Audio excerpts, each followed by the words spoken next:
நேபாளத்தில் நேற்று திடீரென காட்டாற்று வெள்ளம் ஏற்பட்டது. வெள்ளம் நூற்றுக்கணக்கான வீடுகள், பாலங்கள் என அனைத்தையும் அடித்துச் சென்று விட்டது.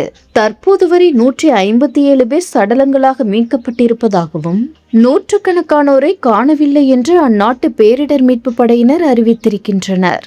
நேபாளம் மற்றும் திபெத் எல்லை பகுதியில் ஏற்பட்ட சக்தி வாய்ந்த நிலச்சரிவு மற்றும் நிலநடுக்கத்தை தொடர்ந்து இந்த வெள்ளம் ஏற்பட்டிருக்கிறது. வெள்ளத்தில் சிக்கி இதுவரை 157 பேர் உயிரிழந்துள்ளனர். கைலாஷ் மானசரோவர் யாத்திரை சென்ற 133 இந்தியர்களின் நிலை என்னவென்று தெரியவில்லை.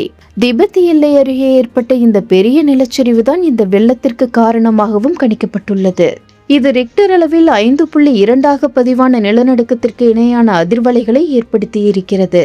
இதனால் பனிப்பாறைகள் உடைந்து மண் மற்றும் பாறைகளுடன் கலந்த நீர் போட்டோகோசி ஆற்றில் கலந்து காட்டாற்று வெள்ளத்தை ஏற்படுத்தியிருக்கிறது. நேபாளத்தின் ரஸ்வா, தாதிங் மற்றும் நுவாகோட் ஆகிய மாவட்டங்கள் மிக மோசமாக பாதிக்கப்பட்டுள்ளது.